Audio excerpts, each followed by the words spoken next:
话说，在那长乐宫的阴冷地窖里，坛子里装的可不是陈年的御酒，而是一个没了四肢、熏了耳朵、灌了哑药、挖了双眼的戚夫人。您各位咂摸咂摸，这得是多大的仇、多深的怨，才能让大汉朝的母仪天下，变态到把一个活生生的人练成这副鬼模样？吕后还专门拉着自己的亲儿子，当朝皇帝刘盈去参观，美其名曰冠人质。您说这哪是亲妈带儿子看热闹？这分明是老董事长在叫接班人，怎么把那最后一点仁慈的遮羞布给撕得粉碎？话说这大汉朝的长乐宫，那是多少人梦里的金窝窝，可您各位往深了瞧，那朱红的宫墙根底下渗出来的全是陈年的寒气。咱们这第一回不讲那金銮殿上的威仪，咱得把这视线往下挪到那幽暗阴森、终年见不着阳光的甬巷里头去。您各位咂摸咂摸，这甬巷是个什么去处？说好听了是掖庭，说白了，那就是大汉朝最高端的职场冷宫。曾经那个在大殿上跳着折腰舞，腰肢软的跟柳条似，一张嘴就能让高祖皇帝刘邦心尖打颤的戚夫人，此刻正跪在长乐宫一角那冰冷的石砖上。这天阴沉沉的，西北风顺着宫墙缝往里钻，像小刀子一样割着皮肉。戚夫人那双原本细皮嫩肉，只负责研磨香粉或是轻抚丝弦的手，现在正紧紧攥着一根粗重的木杵。那木杵上全是毛刺，每一下倒在湿漉漉的衣裳上，都震得他虎口发麻。您各位细瞧这细节，戚夫人头顶上那原本插满金步摇，晃一晃都能惊动半个长安城的满头青丝，如今被剃了个精光。剃发啊，您各位，在那个讲究身体发肤受之父母的年代，这哪是剪头，这是当众扒皮，这是要把你最后一点名为尊严的遮羞布给生生扯碎了。吕后这招使得老了，她不是要你的命，她是先要你的相。在职场里，这叫定性打击，先从形象上把你从高管虫打成劳改犯，让你照镜子的时候，自己先把自己给瞧不起了。此时的吕后正坐在不远处的长乐宫正殿里，手里端着一盏温热的龙井，那茶盖轻轻拨弄着茶汤，发出咯哒咯哒的脆响。您各位听听这声，像不像是在数着戚夫人的心跳？吕后这人，那是在死人堆里滚过来的。当年在楚汉前线，他被项羽抓去当人质，脖子上横着刀，眼里看的是油锅，他心里的那根弦早就锻造成了生铁。他看着窗外那一抹灰败的景色，心里想的绝不是什么争风吃醋的破事儿，他在想的是一场迟到了10几年的资产重组。刘邦在世的时候，戚夫人那是红人，是直接能影响老董事长决策的枕边智囊。他仗着自己年轻，长得俏，会来事儿，3番5次想让自己的儿子赵王如意顶替吕后的儿子刘盈当太子。您各位咂摸咂摸，这在职场里意味着什么？这是在动老员工的股份，这是想把创业元老的接班人直接踢出局啊！吕后那时候忍着，那是为了大局，是为了在老董事长面前留个贤良的虚名。可如今老董事长蹬了腿，这大汉集团的公章落在了吕后手里，您说他能轻饶了这位曾经想掀了他饭碗的小秘书吗？戚夫人也是没脑子，她总觉得这权力的博弈靠的是情分。她坐在那儿倒衣，一边倒，眼泪一边往下掉，掉在那些粗布麻衣上，瞬间就阴开了一片墨迹。她心里还存着幻想呢，总觉得远在封地的儿子如意能救她。她哪知道，在吕后眼里，她现在的每一滴眼泪都是在给吕后的快意加料。吕后故意不杀他，让他在甬巷里受罪，这叫杀人诛心。吕后这是要让全宫里的人都看着，这就是跟元老派作对的下场。您各位瞧瞧这环境，长乐宫的红墙在这晚霞里红得发紫，紫得发黑，像极了凝固的血块。戚夫人的指甲缝里全是皂角水留下的茧渍，原本红艳艳的甲油早就剥落得不成样子。她每一次弯腰，那被粗麻布磨红的脖梗子就暴露在寒风里。这哪是干活啊，这是在受寡。这在现代职场里，就像是一个曾经不可一世的业务总监，突然被贬去守大门、刷厕所，还得在全公司路过的时候保持微笑。这种落差才是吕后送给他的第一份大礼。这时候，长乐宫的掌灯宫女们开始陆续点灯了。火苗子在防风罩里跳动，映在吕后那张古井无波的脸上。吕后放下了茶盏，那啪的一声轻响，在寂静的殿里显得格外刺耳。她对着身边的内监吩咐了一句：“去看看那妻室，若是他还想不明白，就再给他加点活计。”您各位听听，这语气平淡的，就像是在问今天晚饭吃什么，可里头藏着的狠劲儿，能把人的骨髓都给冻上。这一场博弈，从戚夫人踏入永巷的那一刻起，就已经不再是对等的战斗了。这是一个掌握了绝对权力的顶级捕食者，在玩弄一只已经掉进陷阱，还在妄想逃脱的猎物。戚夫人那种我见犹怜的本事，在刘邦面前是杀手锏，在吕后面前，那简直就是自寻死路的引线。您说，要是戚夫人这时候能装疯卖傻，或者彻底认怂，能不能换回一条命？可惜啊，这世上的道理，往往是你越执着于曾经的辉煌，现实的耳光就抽得越响。就在这永巷的一片死寂中，戚夫人突然停下了手里的活计，她抬头望向那一湾凄凉的冷月，嗓子里发出了一声浑浊的叹息。这一叹息不要紧，接下来的事儿才真正拉开了那场人质惨剧的血色大幕。她竟然开始唱起歌来了。您说这得是多大的心，还是说这真的是命里注定的结束？您各位咂摸咂摸，这永巷二字听着像是个幽静的小胡同，可在那年月，那就是大汉集团的冷宫办事处，是专门给那些个犯了错、失了宠或者挡了领导路的前高管们准备的。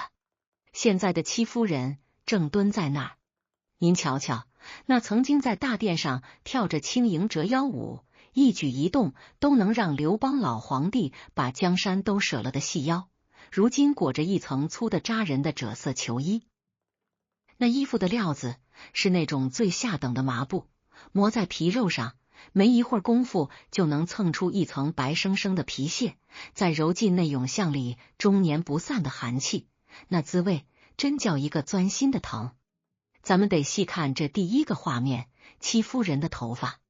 您各位闭上眼想，当年那是云鬓花颜金步摇，一头青丝垂下来能到脚踝，那是戚夫人最引以为傲的资本，也是她勾住刘邦活的索命绳。可现在呢？吕后一声令下，几个粗使的嬷嬷拿着那种生了锈的绞羊毛的大剪子，咔嚓咔嚓几声，那一头青丝就像枯草一样掉在泥水里。这哪是剪头啊？这在咱们职场里，这就叫剥离光环。您原先是公司形象大使，是带薪休假的宠，吕后这一剪子，是把你的尊严、你的美貌、你所有能拿出来显摆的筹码，全都当众给清零了。吕后为什么要这么干？您各位咂摸咂摸，她是缺这几根头发当药引子吗？非也，她这是在进行一场心理服从性测试。她要让戚夫人每天早起洗脸的时候，看着水盆里那个光秃秃像个肉球一样的脑袋，自己先在心里把那份老娘天下第一美的幻觉给掐死。这在博弈论里叫彻底物化，我把你从一个有情感、有地位的夫人，变成一个可以随意修剪、随意揉搓的物件。这时候，咱们的吕后吕总在哪儿呢？他正坐在长乐宫的正殿里，那地方高，真高，台阶多得让人腿肚子转筋。他手里端着一盏御用的7金茶碗，那碗盖跟碗沿轻轻一碰，叮的一声。您各位听听，这声音在寂静的大殿里传出去老远，就像是死神的脚步声。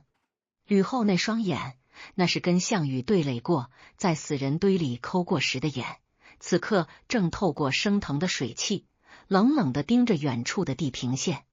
他心里在复盘，当年戚夫人依偎在刘邦怀里，哭天喊地要给儿子赵王如意争太子位的时候，吕后在干什么？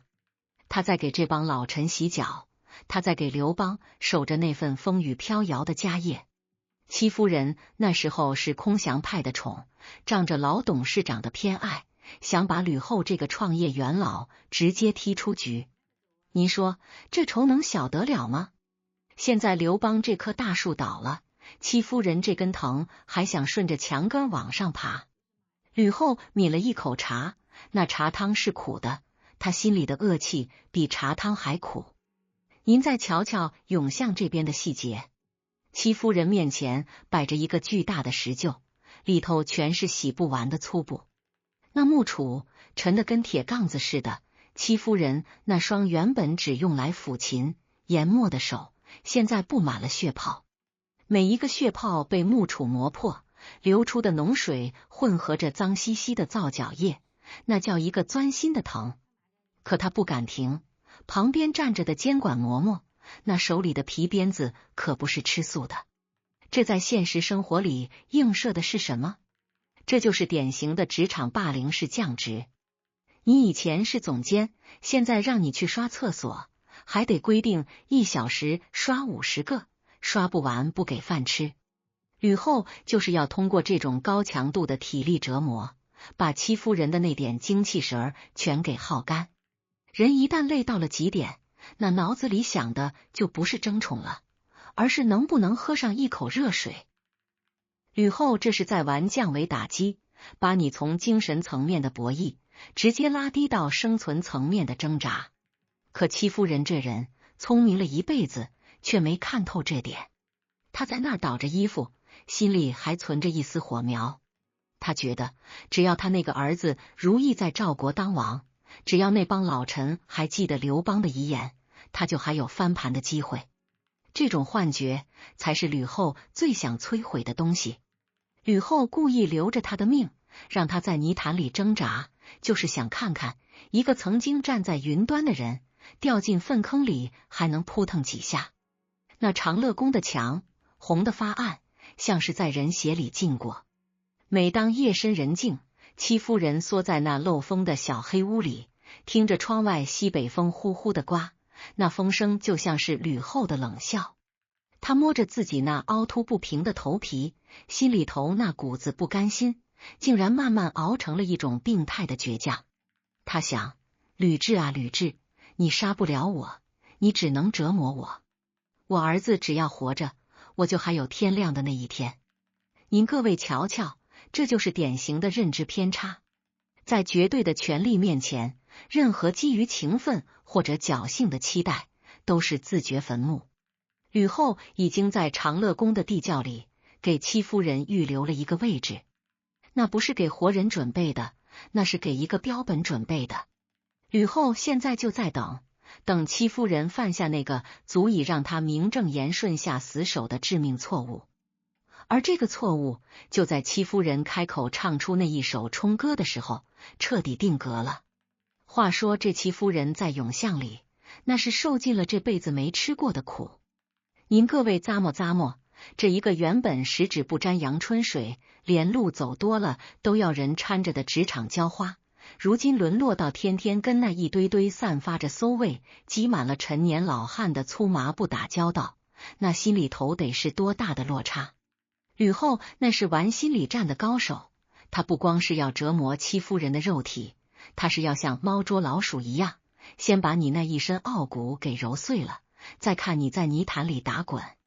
可这戚夫人啊，到底是在刘邦怀里被宠坏了，她不懂得这职场里最狠的一招叫低头认栽。她在那儿一下一下倒着衣服，那木杵砸在石臼上的声音，咚咚咚，每一声都像是砸在她自个儿的心尖子上。就在这时候，这天边划过一道凄凉的晚霞，照在那断壁残垣上。戚夫人这心里头那股子积压了许久的委屈，就像是那决了堤的洪水，再也拦不住了。她竟然放下了木杵，直起腰来，对着那高耸入云的长乐宫墙亮开了嗓子。这一开嗓，就是那首要了他亲命，也断了他儿子生路的冲歌。您各位细听这词儿：子为王，母为鲁，终日冲薄暮，常与死为伍。相离3000里，当使谁告汝？哎呦喂，您各位听听，这哪是唱歌啊？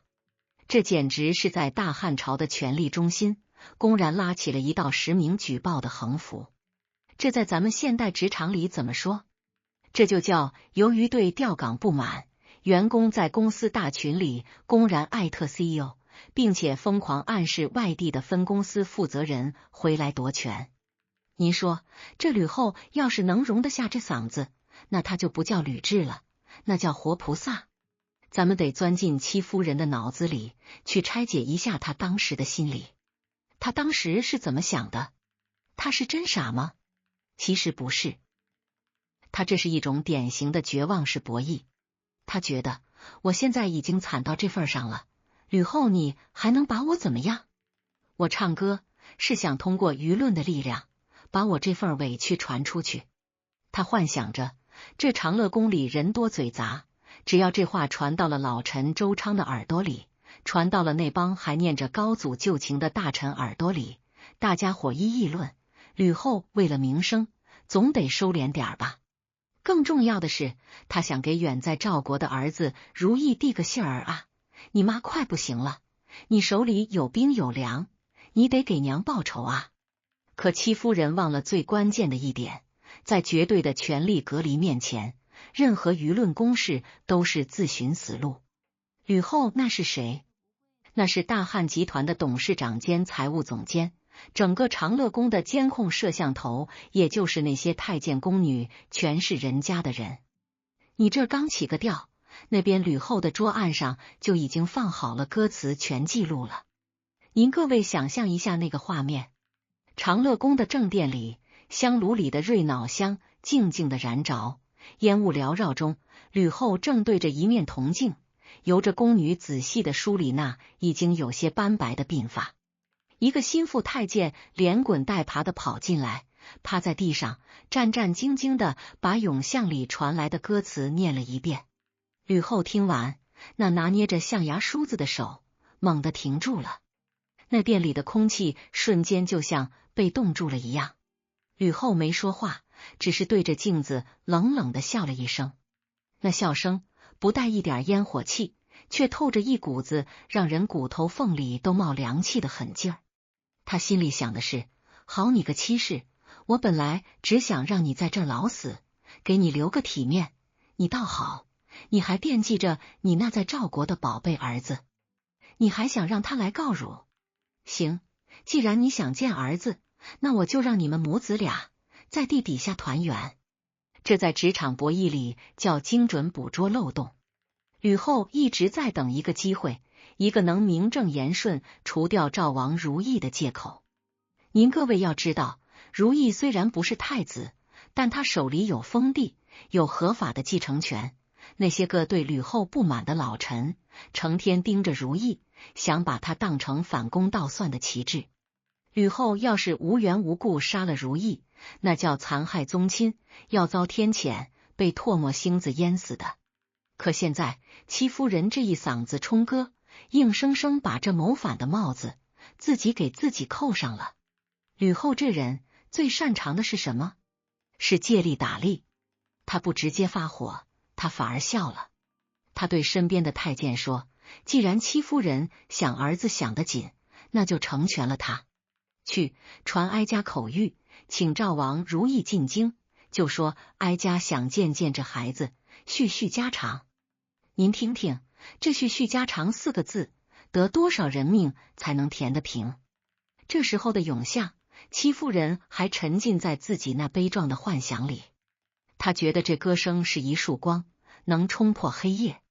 可他没发现，原本还对他冷嘲热讽的那些嬷嬷们，突然变得异常安静，看他的眼神就像是在看一个死人。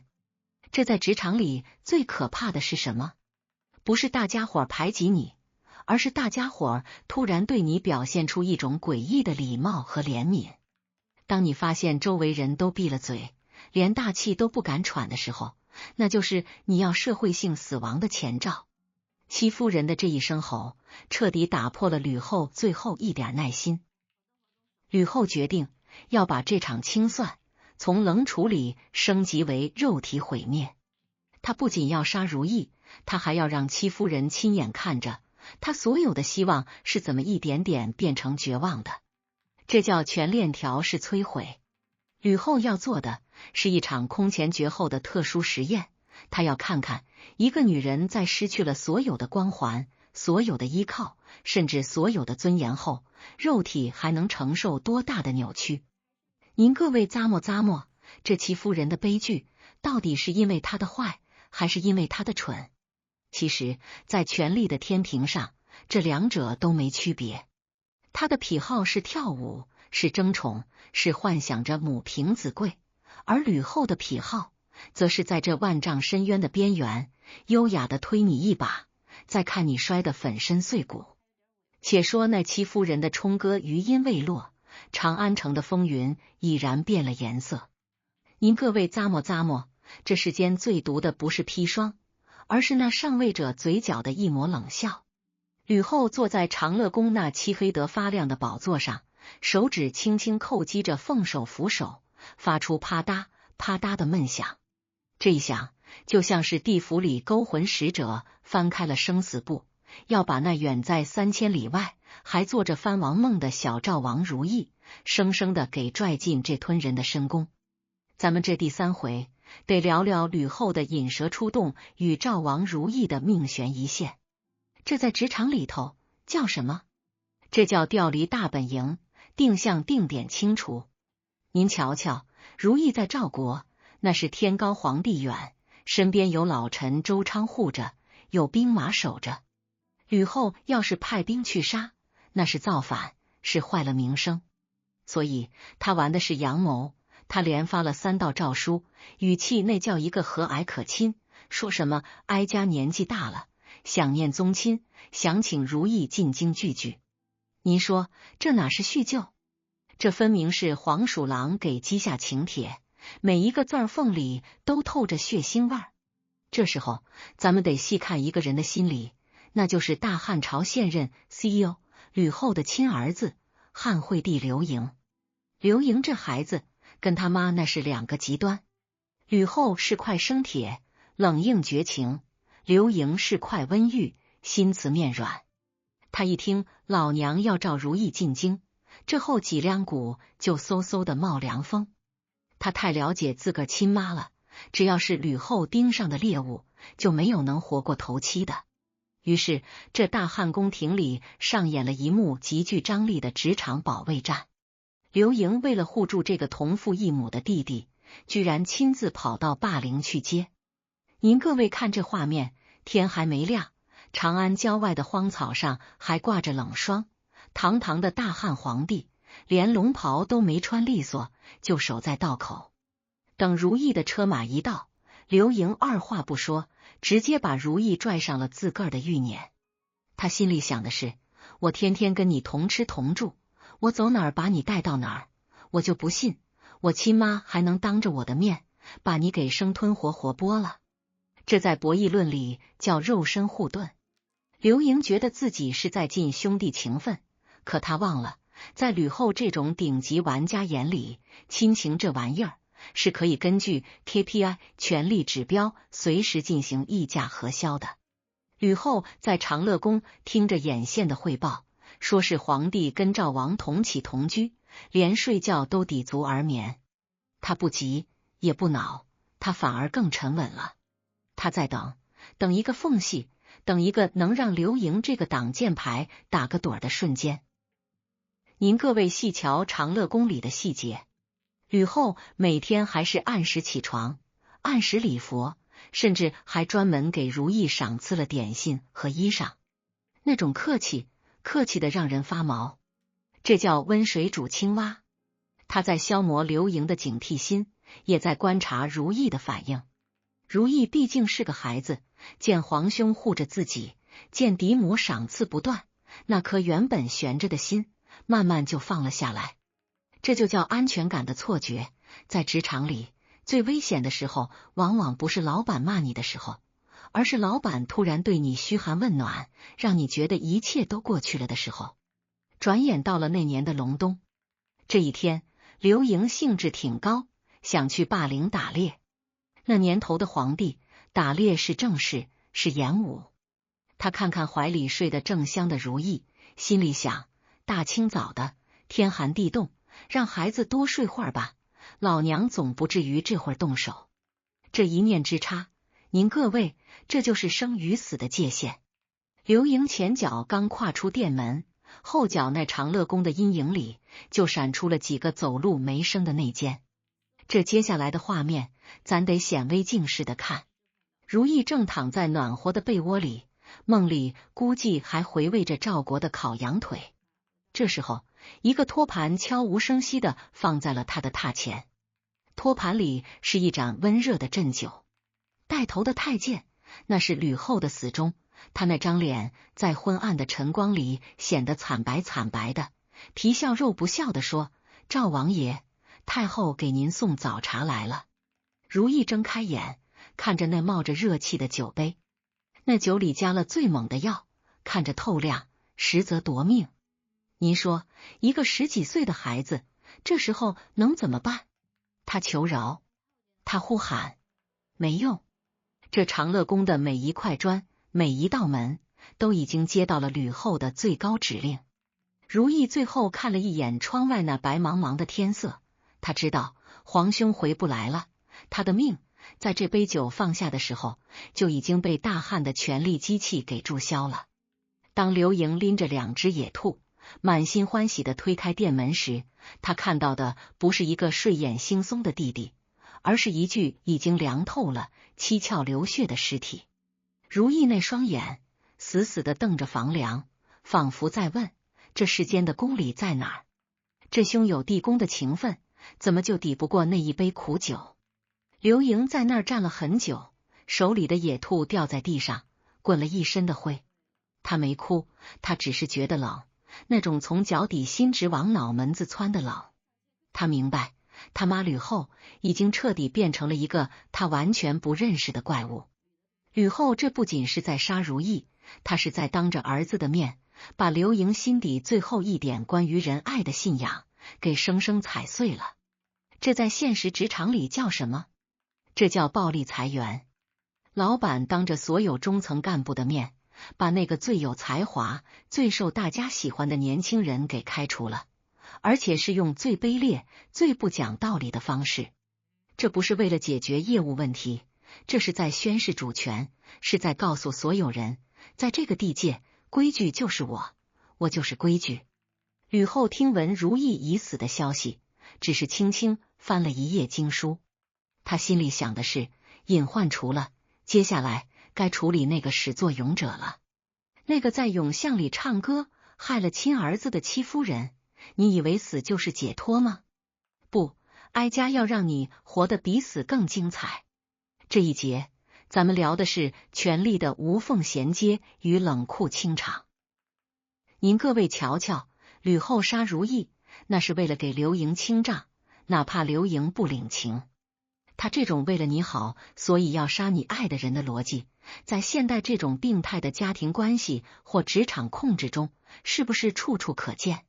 接下来的重头戏，那可真就是咱们这回书的题眼了。人质是怎么炼成的？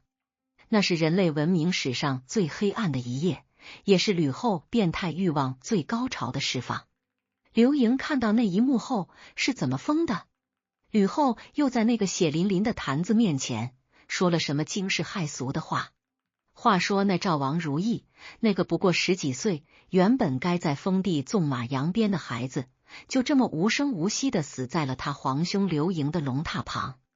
那一杯鸩酒不仅带走了如意的命，也把吕后心底最后一丝名为人性的遮羞布给扯了个稀烂。您各位咂摸咂摸，这如意一死，戚夫人最后的指望也就断了。在职场里，这叫后台倒台，大势已去。可吕后觉得这还不够，她的那场变态清算才刚刚进入最血腥、最炸裂的高潮。咱们这第4回，咱得把这书案拍得山响，带您各位进那长乐宫最深处，连阳光都觉得刺眼的特种刑房。吕后坐在那张铺着厚厚狐裘的暖榻上，眼神里透着一股子病态的亢奋。她对着身边最亲信的几个老太监，那是她从当年吕家庄带出来的家臣，轻飘飘地说了句：“去，把那妻室带过来，哀家要给他治那爱跳舞、爱唱歌、爱使狐媚子劲儿的病。”您各位听听，这治病2字，那是裹着砒霜的蜜饯。接下来这画面，您各位得定定神。这戚夫人被几个5大3粗的婆子从永巷里生拉硬拽出来，扔到了长乐宫的一间偏殿里。这偏殿没点灯，只有几盆炭火在那儿忽明忽暗的舔着盆底。吕后就坐在阴影里，像一尊冷冰冰的石佛。戚夫人这时候已经疯癫了一半，还在那儿嘟囔着：“如意呢？我儿子呢？”吕后冷笑一声，那是从牙缝里挤出来的动静。如意已经去见你那死鬼老子了，现在该轮到你见识见识哀家的手段了。咱们得显微镜式的拆解这人质的制作过程，这绝不是单纯的残忍，这是一场对竞争对手最极致的肉体物化。第1步是那双跳过折腰舞的腿和那双研过墨、抚过琴的手。吕后命人拿来了专门割草料的大铡刀，您各位咂摸咂摸，那铡刀上还带着寒光。为什么不一刀杀了？因为吕后要的是活标本。她命人一节一节的把戚夫人的4肢剁掉，那种骨头碎裂的声音，在寂静的偏殿里听得真真切切。这在职场隐喻里叫什么？这叫彻底切断你的执行力。你不是能干吗？你不是能跑吗？我让你从此以后连站起来求饶的资格都没有。第2步是那双看过刘邦、放过电的眼。吕后从炭火盆里拔出一根烧红的铁签，那铁签头上还冒着青烟。她亲自起身，走到了满身是血的戚夫人跟前。戚夫人的尖叫声已经哑了，只能发出像野兽一样的低吼。吕后手起签落，那是生生把那双迷倒了汉高祖的眼球给烫爆了。这叫剥夺你的观察力。在博弈场上，我看得到你，你却看不到我，这种绝对的不对等，才是上位者追求的顶级快感。第3步是那对听过情话、听过封赏的耳朵。吕后命人取来浓得发黑的药酒，那是加了剧毒和火碱的玩意儿，顺着戚夫人的耳孔就灌了进去。您能想象那种滚烫的腐蚀皮肉的感觉吗？那是把耳膜生生烧穿了。从此以后，这世界哪怕天崩地裂，戚夫人也只能活在死一般的寂静里。这叫切断你的信息源，让你在这个世界上彻底变成一个孤岛。最后一步也是最毒的一招，是那条唱过冲歌的舌头。吕后不让人拔了他的舌头，因为那样人容易死。他让人灌下哑药，那药性烈的能烧毁嗓子眼儿。戚夫人想喊，可张开嘴，只能吐出血沫子和一阵阵像漏风风箱一样的呵呵声。吕后看着这一坨肉，满意的笑了。他命人把这还有口气的物件扔进了一个巨大的粪坛子里。您各位咂摸咂摸，这哪是人啊？这就是一个长了头的肉疙瘩，这就是人质。这一段咱得往深了剖析吕后的心理。他为什么不给戚夫人一个痛快？是因为他变态吗？是，但又不全是。吕后这是在进行一场权力加冕仪式。他觉得自己这辈子太苦了，跟着刘邦东躲西藏，当过人质，受过羞辱，最后还要被一个仗着美色的关系户戚夫人骑在头上拉屎。他这种特殊癖好其实是一种迟来的病态的补偿。他要向老天爷，向那个死去的刘邦证明，美色在权力面前，连根狗尾巴草都不如。这在现代职场里有没有映射？太有了。您瞧瞧那些熬了30年才当上领导的灭绝师太或者铁血主管，他们最见不得的就是那种仗着年轻漂亮会走捷径的新人。一旦抓到机会，他们那种报复不是为了解决问题，而是为了从精神到肉体彻底摧毁你的优越感。这叫创伤性补偿式报复。但这事儿还没完。吕后这人最绝的一点是，他不仅自己看，他还要让自己的亲儿子那个仁厚的汉惠帝刘盈来看。几天后，吕后拉着刘盈的手，像个慈母一样领着他往地窖走。他笑着说：“儿啊，妈给你看个好玩的东西，保准你这辈子没见过。”当刘盈顺着母亲的手指，看到那坛子里蠕动的血肉模糊、没眼没耳，还发出怪异喘息声的怪物时，他问了一句：“这是什么？”吕后一字一顿地说：“这就是你的戚阿姨，这就是那个差点抢了你皇位的戚夫人。”刘盈在那一瞬间精神彻底崩塌了，他倒退几步，扶着墙大口大口的呕吐。那哪是呕吐啊，那是他在把自个心里最后一点对皇权的幻想、对母亲的爱全都吐得一干二净。他指着吕后，嗓子眼里蹦出几个字：“这不是人干的事儿。我是你的儿子，你怎么能让我看这个？”吕后却面不改色，甚至还伸出手，慈爱的想给儿子擦擦汗。那一刻，这母子俩的博弈已经分出了胜负。吕后赢了，她成了这大汉朝唯一的主宰；刘盈也赢了，他用彻底的颓废和早死完成了对这种畸形母权的最后反抗。您各位听听，这书讲到这儿，是不是觉得这长乐宫的酒都带着一股子尿骚味儿和血腥气？这就是权力的代价。你想坐那个位子，你就得把人心里的那个兽给放出来。吕后把这个兽养得太肥了，最后连他亲儿子都给吓死了。话说那长乐宫的地窖里，火把滋滋的烧着，映在那一坛子血肉模糊的物件上，也映在汉惠帝刘盈那张惨白如纸的脸上。这一刻，大汉朝的权力中心仿佛凝固了。您各位咂摸咂摸，这世上最残忍的教育，莫过于亲妈拉着儿子的手，指着一个被折磨得没了人样的前同事，笑着说：“儿啊，这就是跟咱家抢生意的下场。”咱们这第5回得聊聊这人质成型后的次生灾害，也就是那场让大汉帝国差点断了脊梁骨的精神瘟疫。这一段咱得由实入虚，再由虚入实，看看吕后这一出特殊癖好的权力大戏是怎么把他亲儿子给逼上绝路的。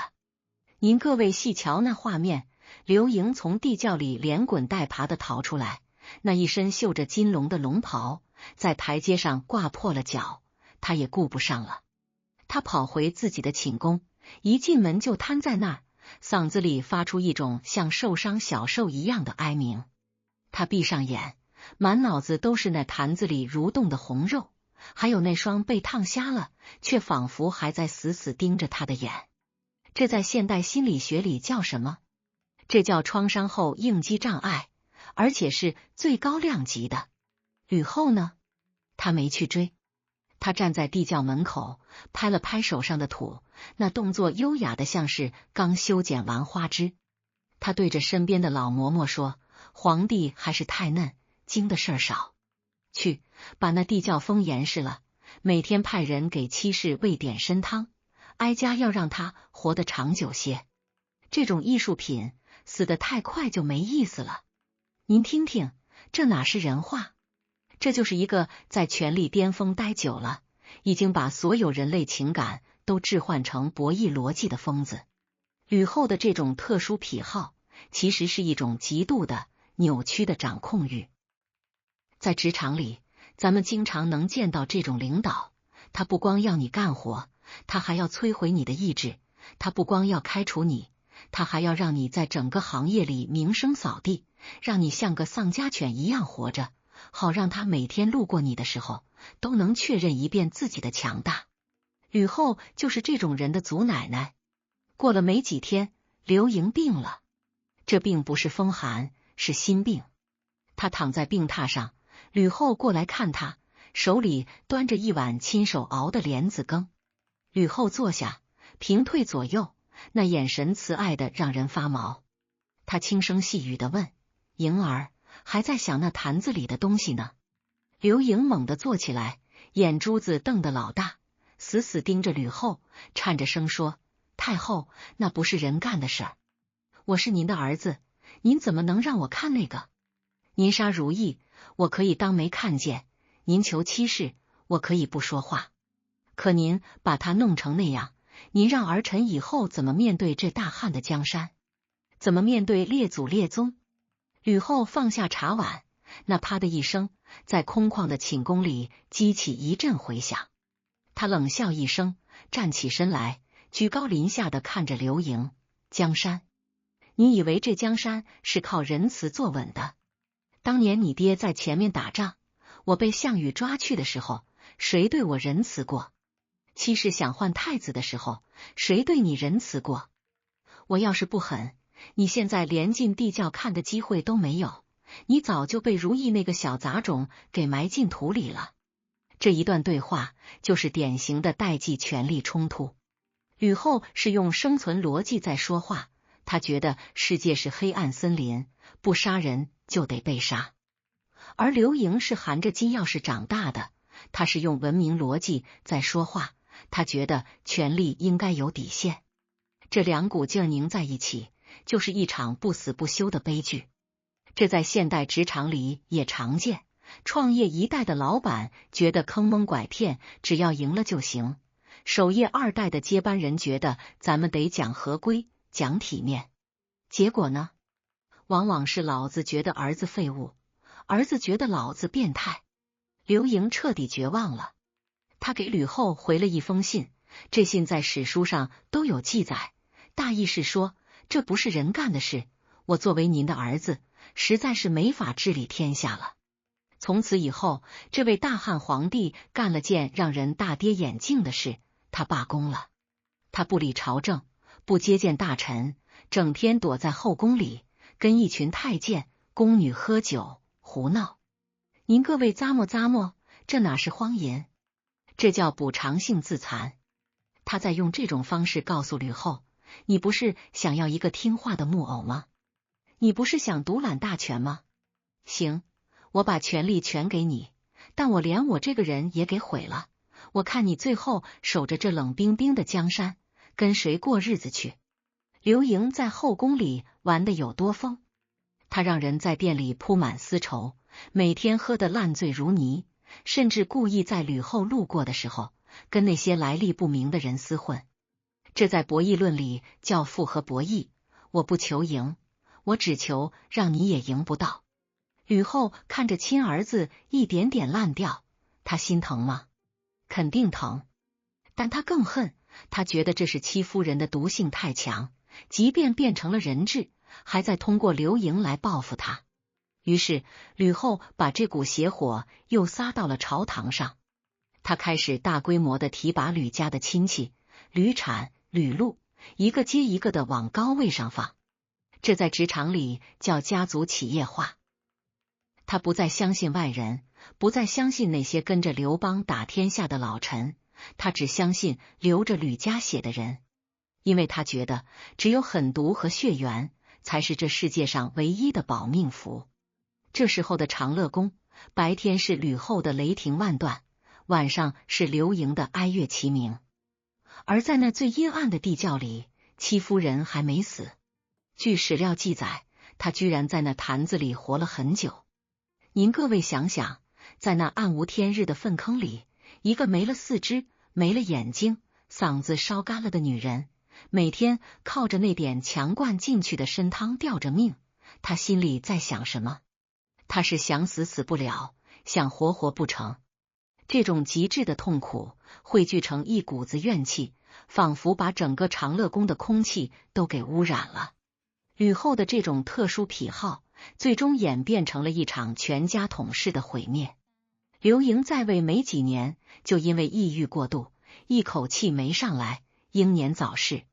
他死的时候才20多岁，这在大汉朝叫国丧，在吕后心里那是绝后。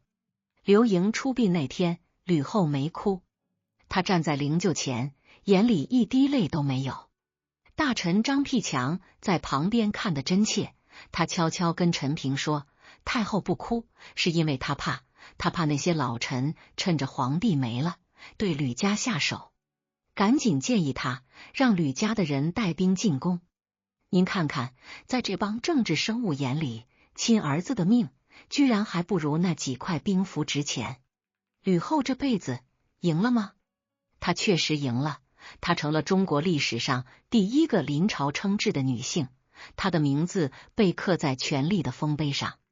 但她也输了，她亲手把自己的儿子变成了疯子，又亲手把他送进了坟墓。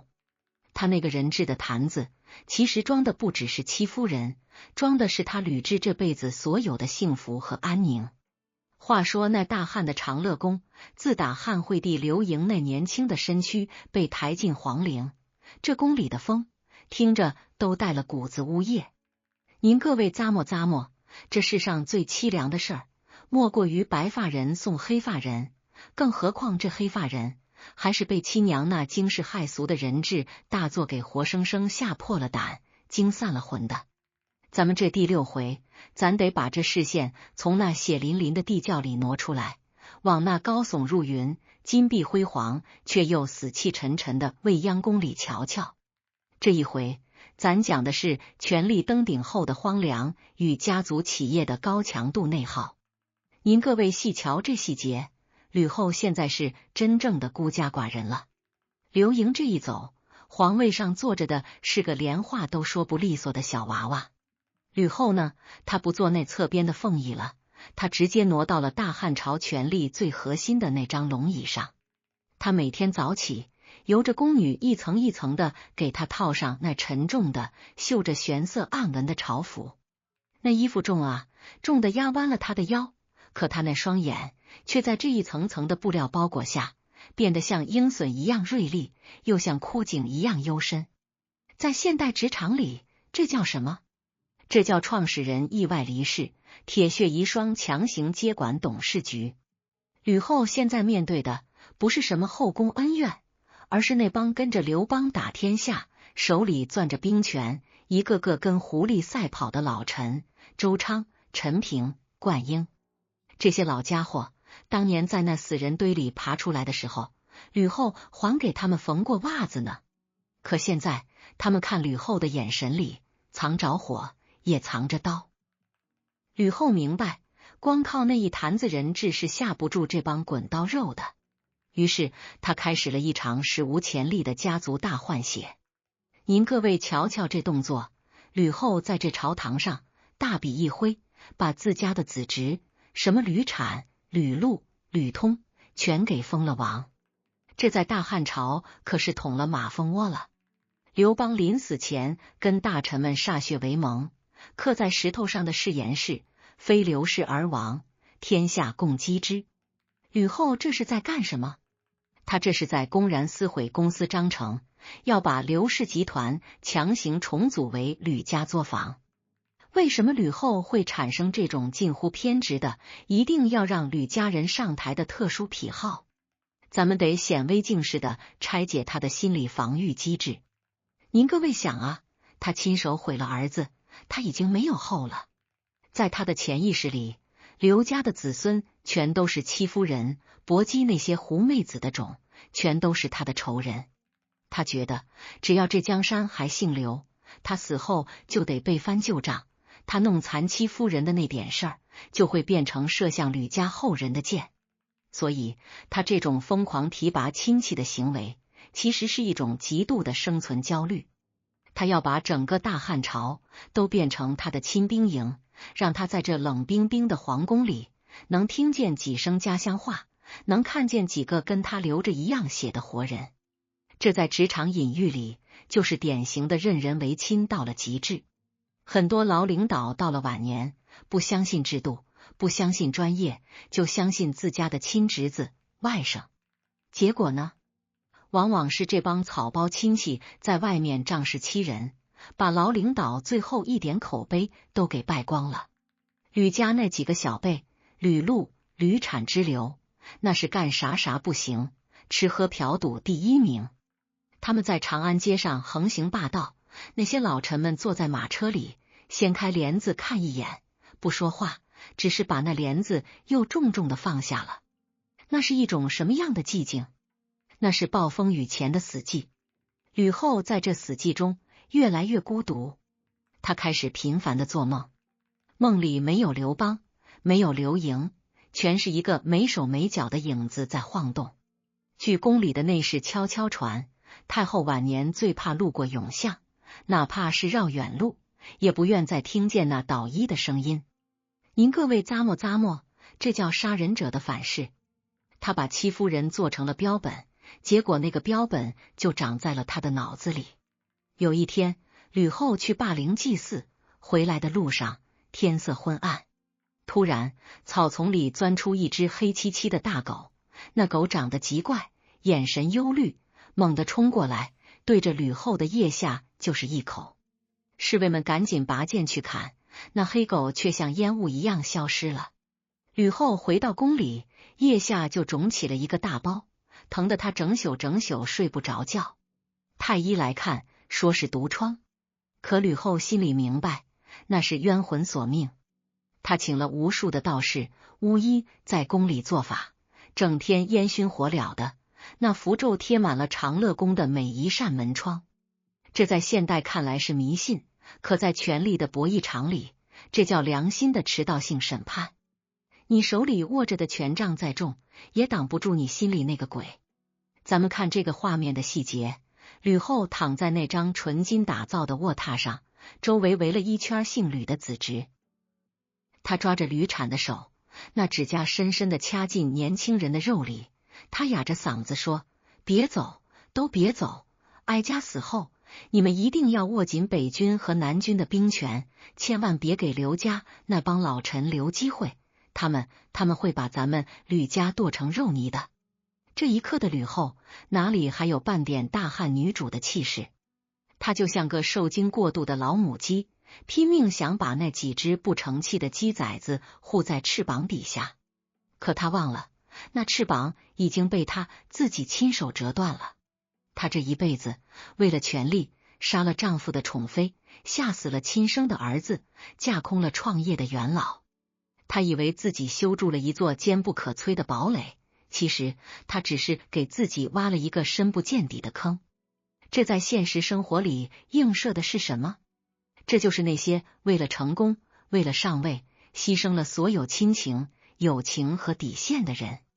到了最后，他们发现，他们保护的那些亲戚，其实只是趴在他们权力尸体上吸血的蚂蟥，而他们真正需要的爱和理解，早就在那场血腥的博弈中被他们亲手给掐死了。吕后这口气吊得很辛苦，她看着镜子里那个容颜枯槁、满头白发的妇人，不知道她会不会想起当年在徐州老家那个还没进宫还会对着田里的庄稼发呆的吕雉。那时候的她可能做梦也想不到，自己这辈子最伟大的成就竟然是把一个女人变成了猪，把一个儿子变成了疯子。就在吕后弥留之际，长安城的风向彻底变了。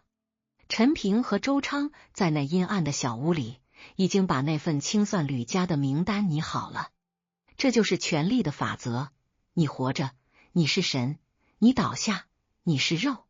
吕后的死是大汉朝的一个解脱，也是吕家的一场噩梦。咱们讲的是吕后晚年的精神防线崩塌。您各位觉得那只黑色的怪狗到底是真是假？还是说那是吕后自己心里那个人制坛子炸开了，溅出来的毒水？话说那长乐宫的灯火在那一年的深秋里摇晃得格外厉害，就像吕后那口断断续续怎么也顺不过来的陈年老气。您各位咂摸咂摸，这世上最硬的骨头也熬不过岁月这把钝刀子。最狠的心肠，也怕那午夜梦回时，枕头边传来的那一阵阵虚无缥缈的捣衣声。咱们这第7回得聊聊这权力的黄昏与最后的疯狂博弈。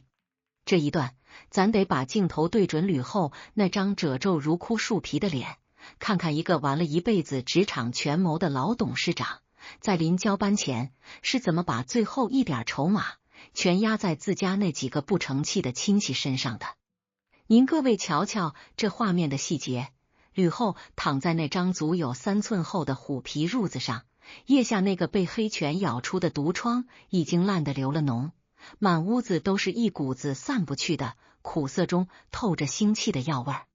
他那双原本能看穿撼出3节心肺的招子，如今蒙了一层灰翳，可只要吕产、吕禄这2个侄子一进屋，那眼珠子立马崩出2道寒光。他枯瘦如柴的手死死抠着榻边的金饰，指甲缝里渗出血丝，他嘶哑着嗓子叮嘱：全不能放。北军、南军的兵符就是你们的命，哀家要是闭了眼，你们千万别去发丧，先带兵守住皇宫。那帮老臣陈平、周昌，他们是吃人的虎啊！这在现代职场里就是典型的家族企业权力交接综合症。老董事长知道自己不行了，不相信专业的职业经理人，非要把印章塞给自家那2个只会吃喝嫖赌的草包侄子。吕后这一辈子通过人质这种极端的癖好和手段，在宫里立了威，让所有人都怕他。可他忘了，怕不等于服。这种靠恐惧维持的统治，就像是一座建立在火药桶上的冰山，只要他这根定海神针一划，底下的火药立马就能把吕家炸得连渣都不剩。此时的长安城，表面上静得落针闻声，实则地底下全是在磨刀的声音。陈平这位大汉第一阴谋家，正跟周昌在密室里对坐。陈平手里把玩着一个小巧的玉蝉，那眼神幽深的跟深潭似的。他没说话，只是对着周昌做了个抹脖子的手势。您各位咂摸咂摸，这帮老臣在等什么？他们在等吕后咽气，等那个压在他们头上10几年的女魔头彻底变成一尊石像。吕后的心理状态在这一刻已经扭曲到了极点。他觉得这大汉朝的每一块砖头都在嘲笑他，嘲笑他杀了戚夫人，却留下了无穷无尽的隐患，嘲笑他吓死了刘盈，却换来了一群白眼狼。他这种对权力的变态执念，其实是他唯一的救命稻草。他开始产生幻觉，总觉得那个没手没脚的坛子就在床底下，正一点点往上爬。他拼命地分封吕家人，封一个他心里就觉得稳1分。到最后，他几乎把刘邦留下的那点家底儿全换成了姓吕的招牌。这在博弈论里叫过度防御。当你为了防范1%的风险而动用了200%的资源时，你本身就已经成了最大的风险。吕后这种自绝于人民、自绝于合伙人的做法，硬生生把那些原本还想观望的老臣全给逼到了对立面。咱们细看一个极微小的动作，吕后临终前命人拿来了一碗清水，她想洗手。可当她的手伸进那晶莹剔透的水盆时，她突然尖叫一声，把水盆给踢翻了。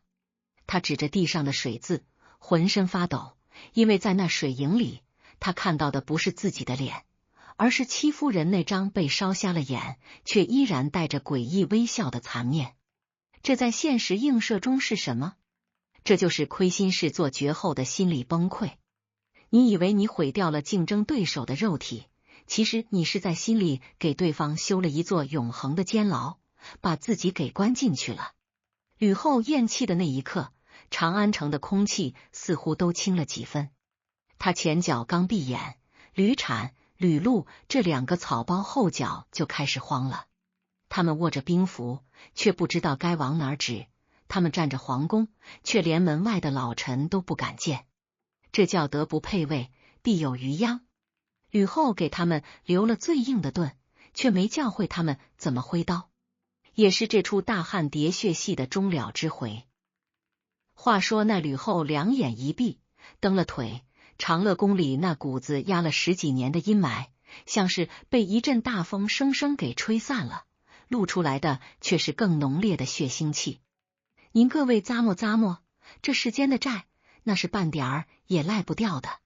吕后生前把戚夫人做成人质，把亲儿子逼成疯子，他以为用铁腕和吕家子侄就能锁住江山，可他忘了，这权力场上最不缺的就是黄雀在后。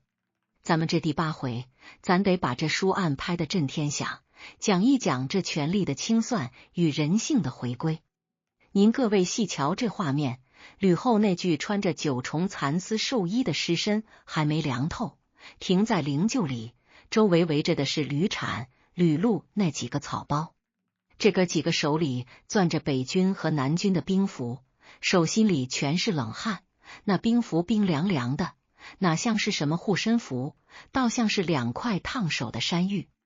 而在长乐宫的外头，那一对对铜铃般的眼睛正死死盯着宫门，陈平、周昌，还有那刘家的宗室朱虚侯刘璋，早就把刀磨得雪亮，就等这最后的一哆嗦。这在现代职场里，就是典型的霸道总裁去世，空降的草包亲戚想强行接班，结果被创业元老们联手清场。您看那刘璋，年纪轻轻，那是刘邦的孙子，那是骨子里带着血性的种儿。他在吕后的丧宴上，当着满朝文武的面，把一个姓吕的当场就给斩了，嘴里还嚷嚷着为太后送行。您各位咂摸咂摸，这哪是送行？这是在吕后的灵前，把那吕氏外戚的脸皮给当众撕了下来。这时候，吕产、吕禄这2个废物在干什么？他们居然在商量着要不要去北军军营里躲躲。这就是吕后教出来的后辈，只会躲在老祖宗的裙摆底下，真到了白刃战的时候，连个屁都放不出来。最精彩的细节在那北军的营帐里，周昌和陈平派人去游说大将周勃。周勃进了军营，一拍大腿，对着那几万名大汉将士吼了一嗓子：为吕氏者右袒，为刘氏者左袒，也就是让大家选边站。您各位猜怎么着？那几万将士齐刷刷的把左边的衣服拉了下来，露出了半边肩膀。那声音响彻云霄，为刘氏。这一嗓子直接把吕后10几年的苦心经营震成了齑粉。这叫人心向背。吕后以为用恐惧能统治士兵，可士兵们心里记着的是跟着刘邦打江山的那个刘字。他那种杀人如麻，把宠妃当牲口的特殊癖好，其实早就把基层的心给伤透了。接下来的画面，那是真正的大快人心，却也惨烈异常。刘璋带着亲兵杀进宫去，见着姓吕的，不管男女老少，一刀一个。吕产在跑，吕禄在躲，可这大汉朝的每一寸土地，此刻都成了吕家的断头台。吕后生前最宠信的那几个老嬷嬷，那些曾亲手帮他修剪人质的帮凶，被愤怒的工人从俑像里拽出来，活生生的给乱棍打死了。这叫天道好轮回，苍天饶过谁？在这场腥风血雨中，有一个最让人唏嘘的镜头。有人冲进了那个藏着人质的地窖，地窖的大门被劈开，阳光第一次照进了那个发臭的深坑。里头那个曾经名为戚夫人的物件，其实早就已经咽了气。在吕后死后的第3天，没人给她喂参汤了，她也就解脱了。当士兵们把那个装过戚夫人的坛子从泥土里挖出来的时候，所有人，包括那些杀人不眨眼的悍将，全都转过头去，不忍直视。那哪是人啊？那是权力变态后的结晶，是人类文明史上最耻辱的一个伤疤。有人往坛子里扔了一把火，火焰腾地升起，映红了半边天。在那烈火中，仿佛能看见一个轻盈的影子，终于找回了他的手脚，在那火光里跳完了最后一段折腰舞。这在现实映射里意味着什么？这意味着任何违背人伦、违背底线的权力控制，最终都会以一种毁灭性的方式崩塌。你以为你赢了对手，其实你只是在自己的人生里种下了一颗注定会爆炸的雷。这场乱战之后，刘恒，也就是后来的汉文帝，被老臣们从代国接到了长安。刘恒进城的那天，没去长乐宫，先去祭拜了汉高祖刘邦。他下了一道旨意，吕氏一族全数伏诛。这不仅仅是为了报仇，更是为了给大汉朝的职场秩序重新立规矩。从此，大汉朝进入了文景之治的盛世。可在那盛世的歌舞升平里，每个人的心里都藏着一个地窖的秘密。大家都知道，那朱红宫墙里不仅有繁花似锦，还有那吃人的坛子。吕后的故事成了史官笔下最忌讳也最警示的文字。您各位咂摸，吕后这辈子求的是长治久安，得的是满门抄斩；求的是儿子成才，得的是母子反目。他那种人质的特殊癖好，不仅仅毁了戚夫人，更毁了他自己留名青史的可能。在权力的博弈里，最顶级的智慧从来不是狠，而是仁；最长久的手段从来不是压，而是顺。当第一滴鸩酒滴入赵王的咽喉，当最后一刀扎向戚夫人的四肢，吕后在长乐宫的阴影里究竟发出了怎样的笑声？是积怨已久的报复快感，还是对男权社会最绝望的示威？这不仅仅是一场惨绝人寰的酷刑，更是一场关于职场元老与空降处的生死清算。您以为人质只是一个坛子？不，那是吕后为自己亲手修筑的精神牢笼。下期博弈局，咱们继续深挖那些史书不敢明说的极端人性。当美貌遇到纯粹的恶意，当亲情沦为权力的祭品，你敢不敢直视那个装满欲望的坛子？咱们下回书不见不散。